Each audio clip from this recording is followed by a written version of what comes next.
morning, everyone. I'm Don Dare. And I'm Kristen Farley. You know, it has been 6 months since wildfires ripped through Sevier County, and tonight we want to go ahead and take a look back. We're going to take a look at the lessons learned from this horrible tragedy and also show you how families are recovering and trying to rebuild their lives. There will be stories of survival, community frustration, and lingering questions. We get some answers from city officials. Plus, we follow the fire pattern on chimney tops, and you were there. That's right, and we're also getting some new information about when that trail might be reopening, and we have a look at some regrowth in the mountains. About stories of survival, we talk with a family who plans to rebuild in Gatlinburg. They want to rebuild because it's their home. That's right, Whitney Good shows us that first home to be rebuilt in Baskins Creek.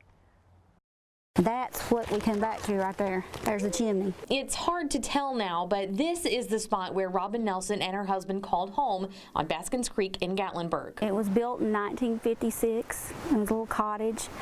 Had glass doorknobs, gingerbread molding. The only home her 4-year-old daughter had known. It would have been 5 years in February. But their lives changed November 28th. I put mail in the mailbox for the next day. We thought we were coming home the next day. As did the rest of their street and many others in Gatlinburg. What do you do? Just a total displaced, because it wasn't just our house, it was our whole community. We know everybody. In that past 6 months, they've moved 5 times, but next to where their home used to stand, a sign of moving forward.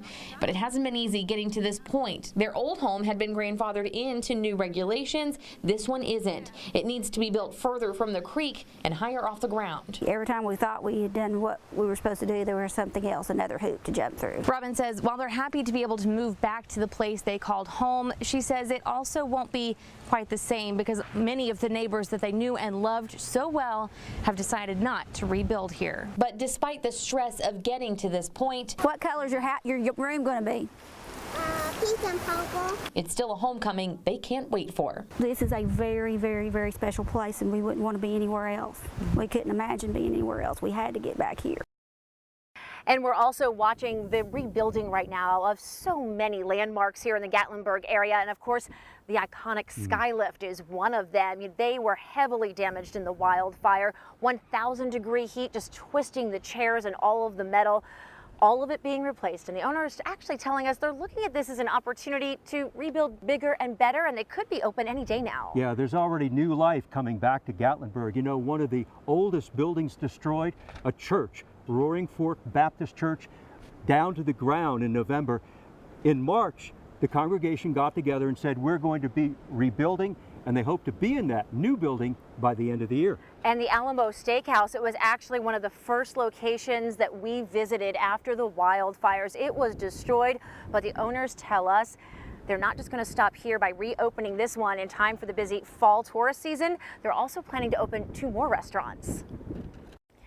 Of course, Don, it's not just about the structures and the attractions, it's really about the people. There were so many victims. In fact, hundreds of people were displaced that night because of the wildfires, including a couple who had lived in Gatlinburg for 30 years. We met them in December. We went back and visited them again. Very pretty here. Joe Wagner's new backyard in Sevier County is bordered by a fence and flowers arranged by his wife, Kathy. This had been the view for 30 years from their backyard in Gatlinburg, before the November wildfire destroyed their 4-bedroom, 3-story mountain home. Their new house is smaller, but everything in it and everything they wear is brand new. Every stitch of clothing is new, every pair of shoes, everything is new, because that's just what happens when you don't have anything. You have to start over. From the rubble, only a few things survived the firestorm, like this once colorful pottery piece, a special teacup from Japan given to them by friends, and then a miraculous discovery. The most amazing part of this was this piece. It's actually a Christmas ornament, and that is blown glass. And the delicate glass survived in one piece. Our hearts are heavy, and we are praying for you. This was a church group from Clarksville who came over and worked with us for a few hours.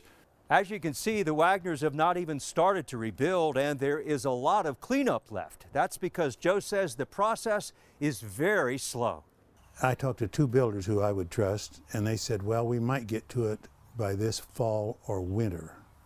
And living hand to mouth for that length of time just wasn't in our plan at all.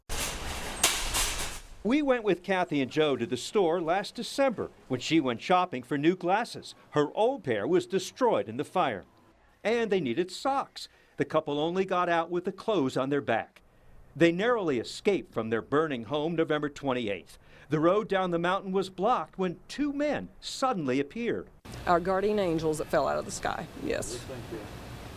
Because there was a huge tree across the road, and there was no way we're going across that tree. They jump out of Jeeps with a chainsaw and start sawing this big tree. I feel comfortable that if we had stayed in our home 15 more minutes, we might not have ever got out, period.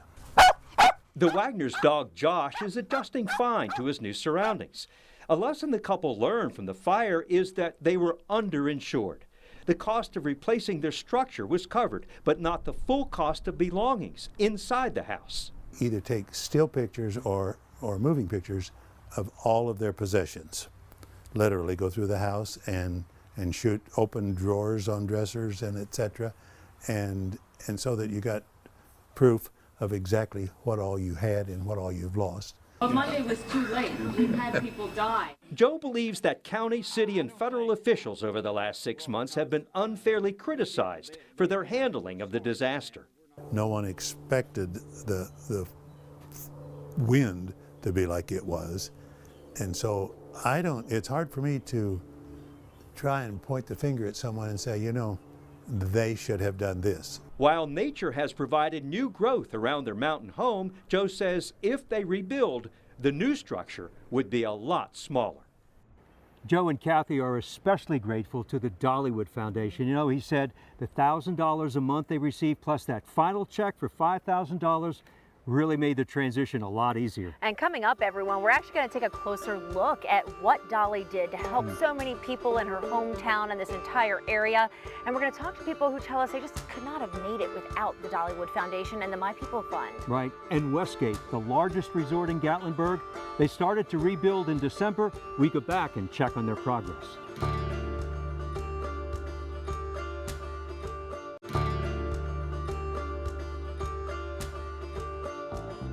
Welcome back to Smokies Wildfires Out of the Ashes. Dolly Parton played such a major role in bringing national attention to the Smoky Mountains and helping to raise millions of dollars for wildfire victims.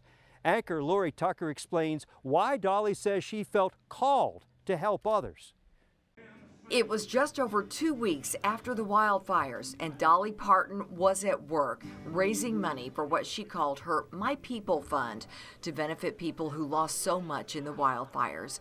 She gathered her friends in show business like Big and Rich, Low Cash, and Rhonda Vincent for a telethon broadcast live from Nashville. But you can call in here on the phone lines that are set up. We were there to bring you live coverage. I caught up with Dolly that December night just before she went on the air. We've been on the front lines talking to people who lost everything, and they say thank you so much with tears streaming down their faces to you. So what do you say to them, Dolly? Well, I say it's the least I can do. These are my people. This is my home, and I'm in a position to help, and I should help, and I'm thrilled to death that it's worked out to where I can help. And the fact that I've had so many of my friends come forward, I mean, the country music artists are just always amazing. With any time we have any kind of problems anywhere, they're always willing to help. The My People Fund raised $9 million through that effort, with donations coming in from all over the world. Dolly able to fulfill her hopes of giving families who lost everything a $1,000 check for up to 6 months after the fires. Month after month, nearly 900 families received the much-needed help from Dolly's My People Fund. But just recently, the final check from Dolly was not the amount expected. Dolly herself presented $5,000 checks to families. That'll help out with whatever your needs are, so we're just happy that our 6 months is up, and we thought, well, this would be a nice little surprise that you get a little extra. My family thanks you very much. People wiping away tears as they left with their checks, so moved by all that Dolly's My People Fund has done. shocked. Stephen Johnson proudly showing us the check made out to him in the amount of $5,000. And the giving isn't over. The Mountain Tough Fund is picking up where the My People Fund left off, with plans over the next 3 years to help people with the remaining $3 million raised. It makes me feel humble, really. It makes me proud that I've been able to do something, but I don't put myself on any kind of a pedestal for doing this because that's the right thing to do. The generosity of those final checks certainly were appreciated by so many people. As we know, the damage in Gatlinburg could have been a lot worse had it not been for the efforts of firefighters from all across the country. But it was men and women from Gatlinburg who were on the front lines first. And some of those firefighters knew that their own homes were burning, yet they were out there helping others. City leaders and first responders have been asked by the district attorney not to talk about the specifics from that night or the investigation. But many of the crews saw the unthinkable that night, so we sat down with Fire Chief Greg Miller 6 months later to find out how they're coping. I respect the legal process and I respect the juvenile court and their request that this information not be disseminated at this time for the fear that it could impede the investigation. But the gag order for me has been one of the most challenging aspects post-fire, simply because there's so much that we have not been permitted to say because it could change the opinion or taint the investigation. But I personally look forward to the time that we can answer the questions once we've been permitted to. I feel like there's a general perception that because we haven't answered the questions, that some people may see that as we have something to hide or we're covering something up, but we're just not permitted to yet. Hopefully that day will come in which we are released to, and you know, that's one of the easiest ways to deal with stress is to talk about things. But when you can't say it, and that's just the atypical nature of this incident that's made it more challenging. In the months since the fires, we've seen homes rebuilding, but we've also seen the city pushing to rebuild tourism. Bringing people back to the area has been crucial for the way of life here. Reporter Whitney Good shows us what the city is doing to get people back to the mountains. I'm Mayor Mike Warner. Come and see what hasn't changed in Gatlinburg, Tennessee. You may have seen them, ads assuring potential visitors that Gatlinburg is standing strong after the fires. It's part of a campaign the Gatlinburg Convention and Visitors Bureau has been focused on the past 6 months. We did some research, looked at our markets to kind of see what's that level of perception, and then we crafted a message specifically to that. These ads running in about 15 markets, including around Indianapolis, where Tasha and Aaron Baker are from. We got married 3 days ago. The newlyweds stopping at an overlook on the Gatlinburg bypass, taking in the views, the signs of fire standing out. This is the closest we've been to any of the burn. We were sad. It was terrible. They come here about once a year, and it's those return visitors the city says they've seen the most of this year. There were about 63,000 visitors in January, February, and March. That's down nearly 9,000 from last year. I think it's a double-edged sword. You want to get out there and you want to have a great message, and a lot of people had an outpouring of support to the area, but then a lot of people just hear very short things, and so they hear a fire and then they instantly think the place was completely leveled. July is typically the busiest month of the year here in Gatlinburg, and with that just right around the corner, the city is hoping these marketing campaigns will really help draw people back in and fill up these streets and these sidewalks. Our websites are starting to go up and things really seem like they're going in the right direction. So fingers crossed, I think we're pulling out of this one and we're on the right direction. It's a message the Bakers plan to take back home with them. There's no reason not to come, because there really isn't. Downtown Gatlinburg was closed for nearly 2 weeks following the fires. So how are businesses doing now, 6 months later? Some business leaders tell us they're optimistic, while others say it's been hard to bounce back. Don't know that we'll ever move away from it totally because it's such a part now of the city. But if we can, certainly it'll be part of the history here. It was a record year for everyone, and I said, so if we can at least just be even with where we were last year, I think it's going to be a great year for us. Most business people we spoke with said they had a successful spring break, and they're hoping to keep it up this summer and into the fall. Coming up, rebuilding one of this area's premier lodges. What will it take? And we return to Chimney Tops, where it all started.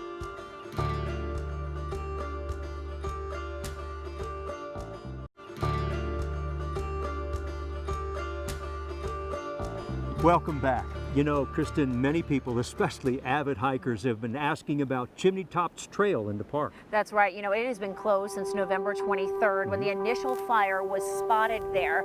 Well, we actually had a chance to hike up with the National Park Service back in February.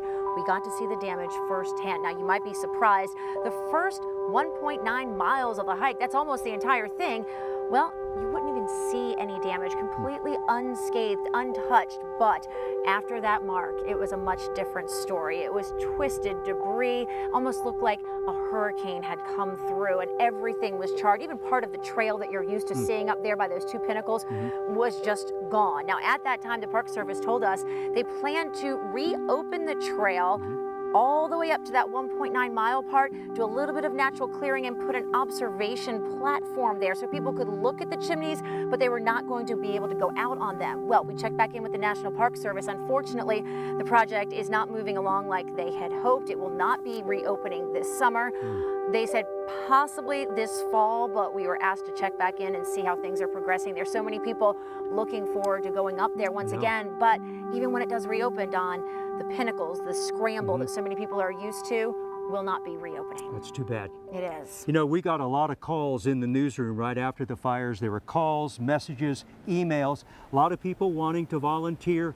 And they came up to Gatlinburg to do all the volunteering, and that's when we heard those phrases, mountain tough and Smokies strong, echoing throughout our area. You know, Don, another sign of life really returning to these mountains is the first of the Mountain Tough community builds. 6 or 7 homes already underway for wildfire victims.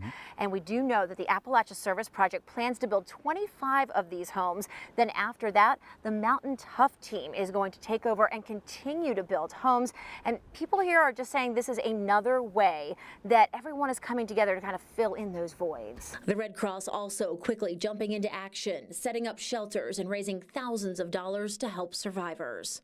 And if you want to volunteer, Kristen, there are a lot of opportunities. Everyone could go to our website at WATE.com to find out. A lot of people think the need here or the volunteer opportunities are over, but that's not the case. We have all the resources for them. And coming up, everyone, we also have an amazing story, you know, something found here in the ashes, Don, months after the wildfires, that's actually bringing a little bit of hope and making one of the victims' families feel closer to their loved ones. We're going to talk to them in Canada coming up. Okay, and a lady who went into labor on the night of the fires, she gave her baby a very special name. Find out what that name is coming up.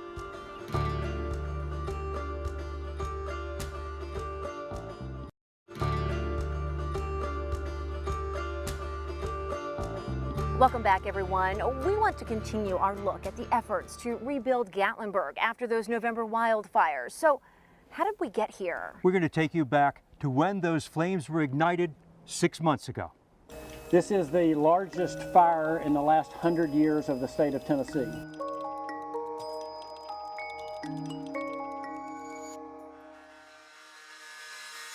November 2016, the week of Thanksgiving, 2 East Tennessee teens climbed the Chimney Tops. It is a popular trail in the Great Smoky Mountains National Park. According to investigators, they were playing with matches. 5:20 p.m. on November 23, 2016. Someone reports a fire covering about an acre and a half. But because of that remote location, it was difficult for firefighters to get there. Crews dealing with vertical cliffs and narrow, rocky ridges. By Thanksgiving Day, the size of the fire doubled. The firefight continued over the weekend, including helicopter water drops. But crews were dealing with strong winds, and by Saturday, November 26th, the fire grew to 8 acres, 35 acres by Sunday, the 27th. Then at 10 o'clock in the morning, November 28th, an update from the Park Service. High winds and dry conditions fueled the flames, and the fire grew exponentially to 500 acres. This is getting worse. 11 a.m. The park issues an air quality alert for Sevier County. Like, we're so used to seeing the mountains. You barely see them. 11:35 a.m., a spot fire breaks out near the Twin Creeks Picnic Pavilion, less than 2 miles from the city. 1 p.m., gusts are now up to 50 miles an hour.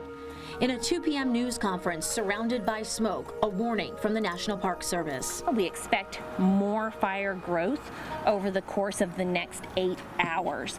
With the potential of these winds to carry live embers, we're very concerned about the private property along our boundary, especially in the Gatlinburg area. 3:30 p.m., firefighters turned their attention to the Minot Park neighborhood as Gatlinburg police officers go door to door, asking people to voluntarily evacuate. 5:53 p.m., photos and videos erupt on social media showing just how close the flames are to the Park Vista Hotel. 6 p.m., Gatlinburg firefighters issue a mandatory evacuation from Minot Park, Savage Gardens, Davenport, Ski Mountain, and along the spur. Oh my God, it's so hot. 8:35, mandatory evacuations are issued for Gatlinburg as winds reach up to 80 miles per hour, the equivalent of a hurricane.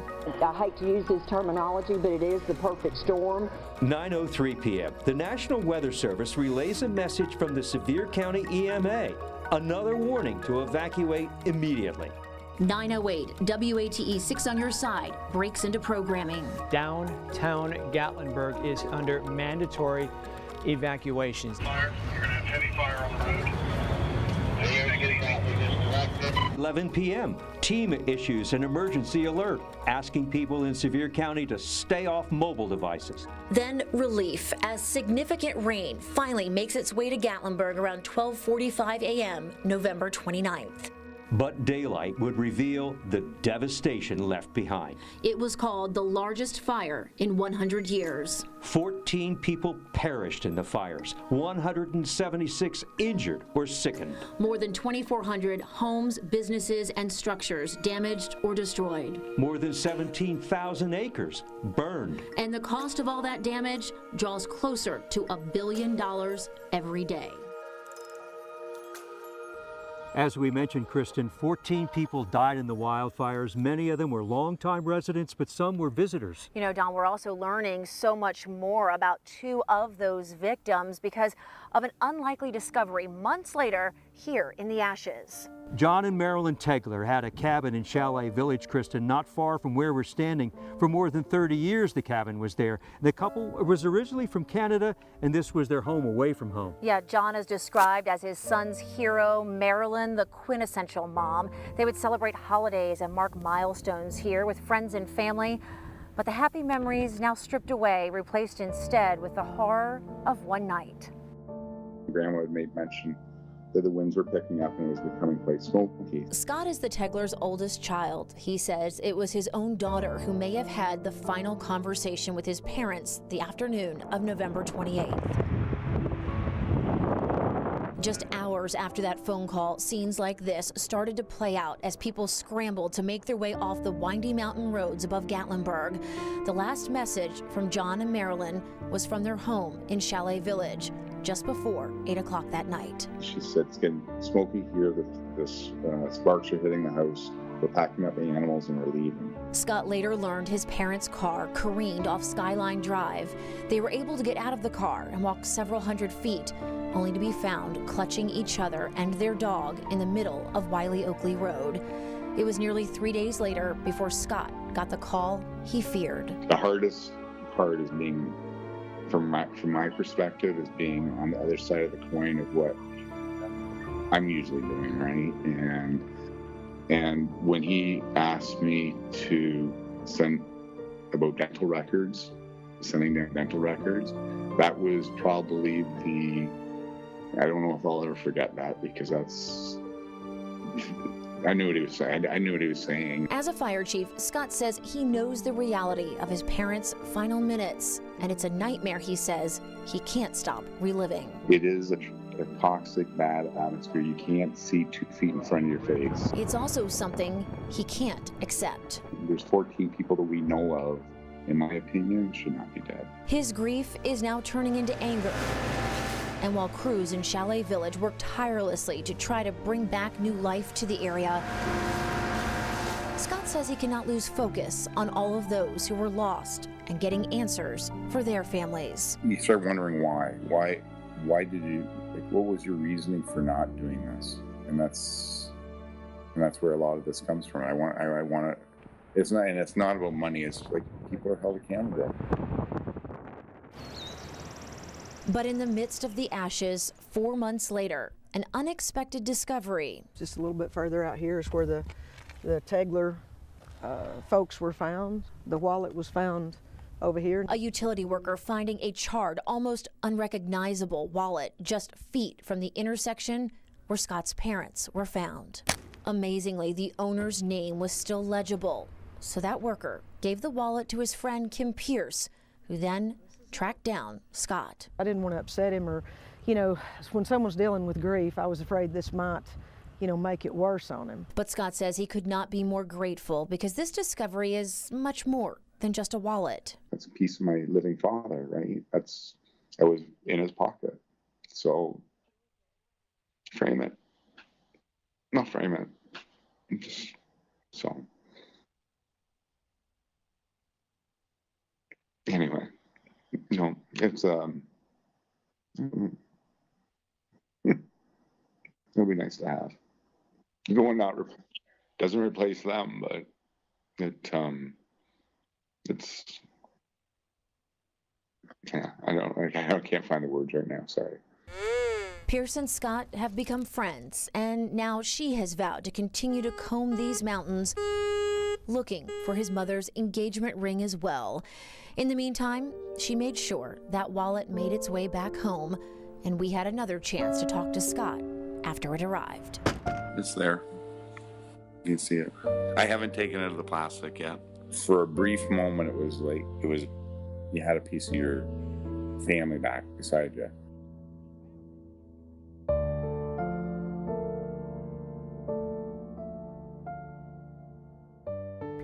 Don, Scott tells me he has been back to East Tennessee and the Gatlinburg area several times since the wildfires. He also let me know he's been talking to Knoxville attorney Sid Gilreath about joining a class action lawsuit.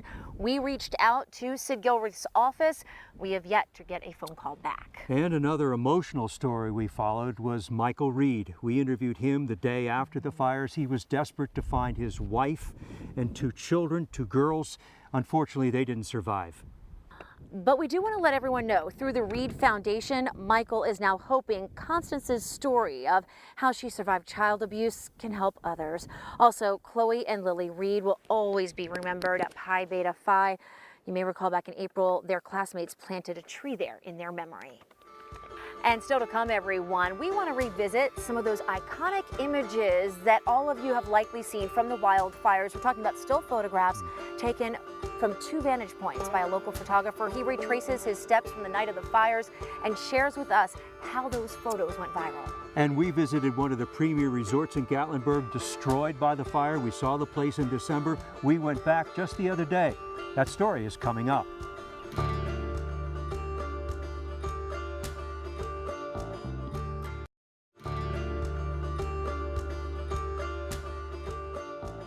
Welcome back.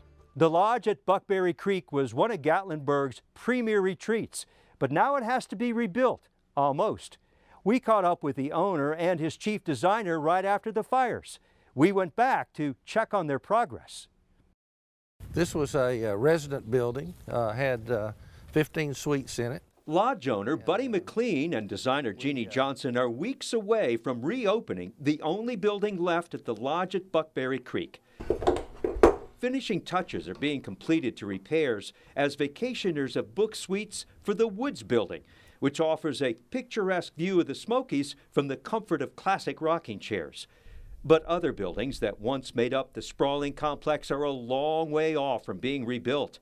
However, designer Jeannie Johnson is looking forward to the day when reconstruction begins in earnest. The vision here is you can see the existing retaining walls, and love of love, we would love to build back what we had built here with the same Adirondack style attitude. Every day we come up here to see these mountains. Buddy McLean, who developed the lodge with his brother in 2005, says engineers have checked the standing walls and declared them structurally okay. The plan is to build each new building higher. We're planning to keep the retaining walls just like they are, and the other idea is that we would probably go up a story, which will give us more suites. 6 months ago, as staff looked at the ruins of the once luxurious lodge, an overwhelming feeling took over. How long would the cleanup take? How could all this ever be rebuilt? It was their customers who gave them encouragement. We have said we'll send back, your deposit, and some people have said, please, leave it for the rebuild. We want to be part of that. The lodge at Buckberry Creek once housed 100 guests in 42 rooms and in each suite a balcony. Guests could walk from their room or meeting rooms to the lodge restaurant. Over the last 6 months, the process of rebuilding, first the electrical system and then other infrastructure, has been painstakingly slow. It's not quick up here right now. You think you're going to put electricity in, and then you have to find the old wires, and then they're not any good, or plumbing in, and you can't find the right pipes, and they're melted, so you just start all over again. Buddy is grateful that Jeannie Johnson had safely stored legal documents and design work, making it easier for insurance adjusters to help with the rebuild. This rocking chair was the only thing made of wood that survived the fire. It will have a special place when the lodge is reopened. It'll take us about a year and a half, we figure, to rebuild. But the truth of it is that the mountains weren't ever affected. It'll be fun again. It can't be anything else. I'm a half full person. That glass is always half full. The lodge at Buckberry Creek will be back. They can't wait for the no trespassing sign and the temporary gate to be removed. So those gates will be reopening soon when the Woods Lodge reopens. There are still a lot of unanswered questions about the wildfires. Coming up, what we've learned about the investigation and an incredible story about a man who took pictures of the fire as it happened and how he captured those photographs that have captivated the world.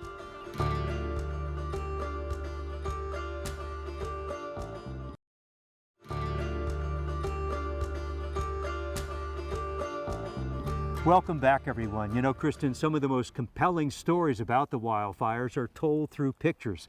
But sometimes telling those stories are tough, both emotionally and physically. And that was definitely the case for photographer Bruce McCamish, who managed to fight the elements that night to get some images that went viral. Now, he walked us through his steps, retracing each one to show us how he got those unforgettable shots.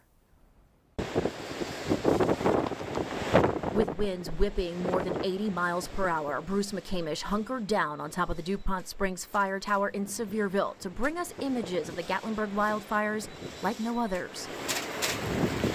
His brother climbed the tower with him that night to capture this video, while Bruce captured these.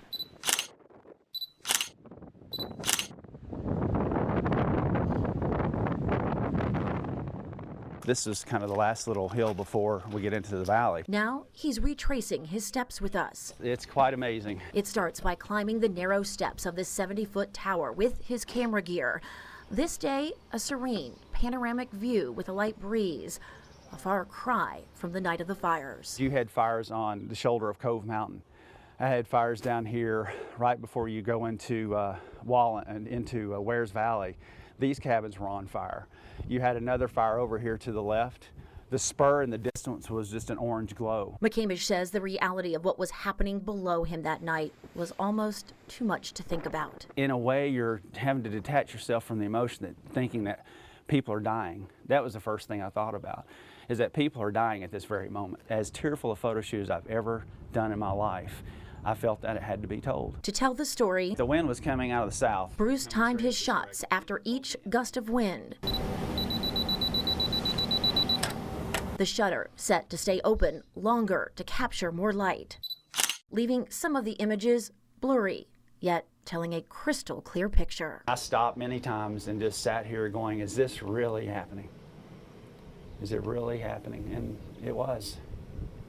It was very hard to watch. Sometime between 3 and 5 a.m., McCamish moved to a second location, a parking lot just off of Veterans Boulevard, about a half-mile from Dollywood. It's pouring rain, so I lifted the hatch up on the car. This is the same framing McCamish used that night, capturing these shots that people all across the world woke up to see. Some person I never even knew had seen the 6 images I posted on Facebook through Twitter.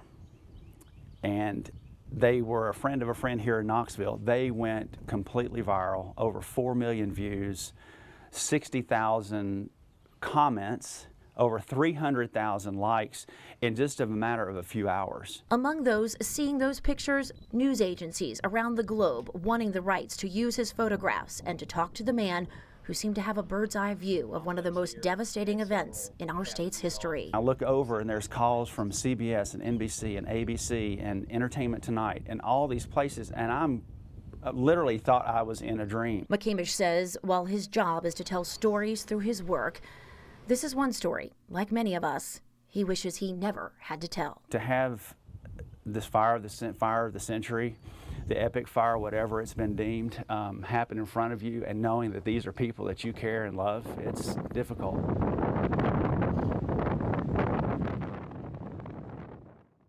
And you know, Don, McCamish says he was offered money for these photographs, but says that he just could not profit off of this tragedy. But we do want to let everyone know he continues to take photographs of the recovery and of the rebuilding process. And he says he will continue on to tell the next chapter of this story. And the next chapter of this story is that there are a lot of unanswered questions. The City Commission in Gatlinburg, it's taken a lot of heat from people who want to know some answers, and they're not getting any answers to their questions. No, in fact, we had a chance to sit down with the city manager, Cindy Ogle, so we took some questions to her, got a progress report, and we also asked her about those heated meetings. Difficult is probably an understatement as it relates to that. You know, we want to be responsive to folks, to the public. As you've mentioned, there is a gag order that does have an impact upon that. And you know, the other thing that is getting ready to truly open its doors is the Mountain Tough Recovery Team. And we have repeatedly, you know, said to folks that have been in the council chambers expressing concerns, you know, you need to be reaching out to Mountain Tough Recovery Team. That is that was not a requirement of FEMA, but a strong recommendation that a community, after a federal disaster declaration, go about establishing a citizens committee, really, to be about the longer term recovery process for folks and to meet unmet needs. And of course, we did want to get an update on all the investigations out there. We reached out to the National Park Service. They had that Chimney Tops Fire Review Team. That report, we're told, will be out sometime mid-July. Mid-July, and there's also a TEMA third-party investigation, plus a criminal investigation involving 2 juveniles. We know that they're from Tennessee. The charge is arson, but that investigation is under a gag order. That's right, and that gag order making information difficult to come by right now. So we want to make sure all of our viewers know we have put in official request for information from the city of Gatlinburg, as well as Sevier County and the National Park Service, looking for those records that we were hoping to get our hands on. Those records requests have not been fulfilled as of yet. Also, we requested those 911 calls from the night of the fires.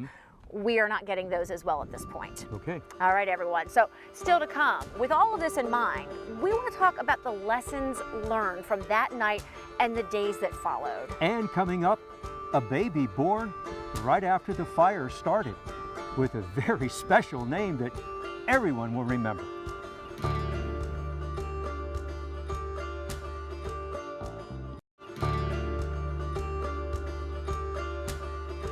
Welcome back, everyone. One of the best known resorts here in the Gatlinburg area estimated they had some 1,200 people on their property the night the fires broke out. We're talking, of course, about Westgate Resort. So many of you may recall seeing those images that very night, so many reported videos coming in of the flames in that area. We also heard time and time again how guests and staff worked together to escape that night.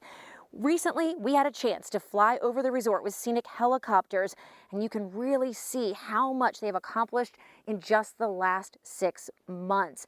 The COO telling us just days after the fire, they vowed to rebuild and rebuild quickly, and they are, in fact, doing just that. Gatlinburg is definitely as strong as it's ever been.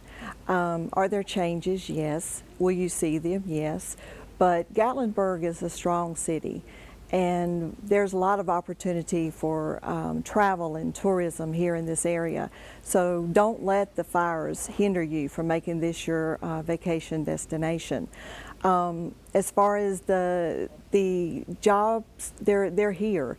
Our company is hiring regularly. We have positions open at this time. So I encourage you to come and be a part of our Westgate family in Gatlinburg. All right, everyone, still to come, we're going to take a look at all of the lessons learned since November 28th. We're going to have that when we come back.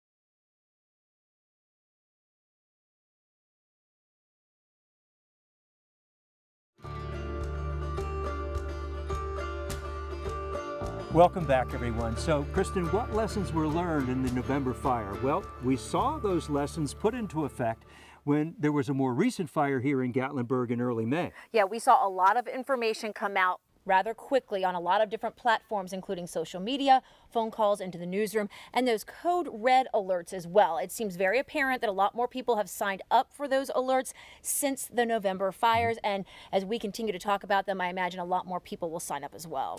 Well, now we have a story completely different. It's a story about a young woman who went into labor on the night of the fires. She was able to escape all the chaos and delivered her baby safely. Well, Whitney Good has a story with that young woman and her baby named Blaze. Matthew. It's the first time they've told their story publicly. Autumn and Billy Bales sitting down with me, baby Matthew, on Dad's knee.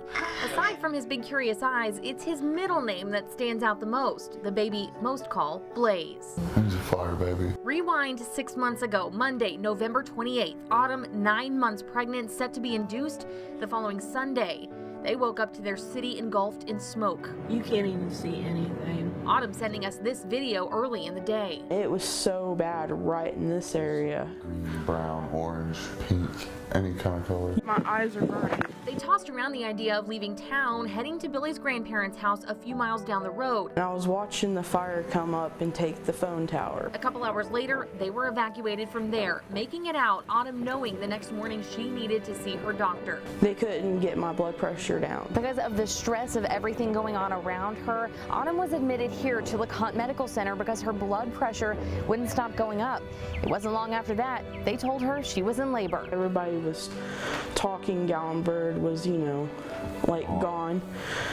Like for days while I sat in labor with him, it was not my focus. 38 hours later, on December 1st, among the chaos and aftermath of the fires, their baby boy was born. The couple, knowing his story was special, naming him Matthew Blaze Lee Bales. He was born into chaos.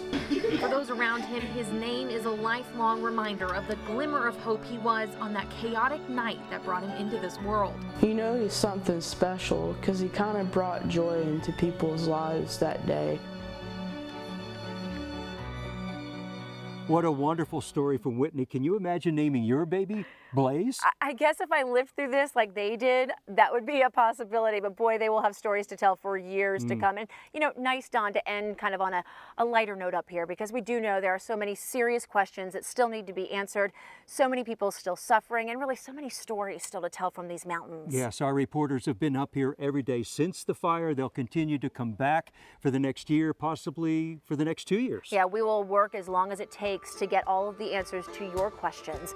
But for now, we want to say from Gatlinburg, thanks for joining us. Good night.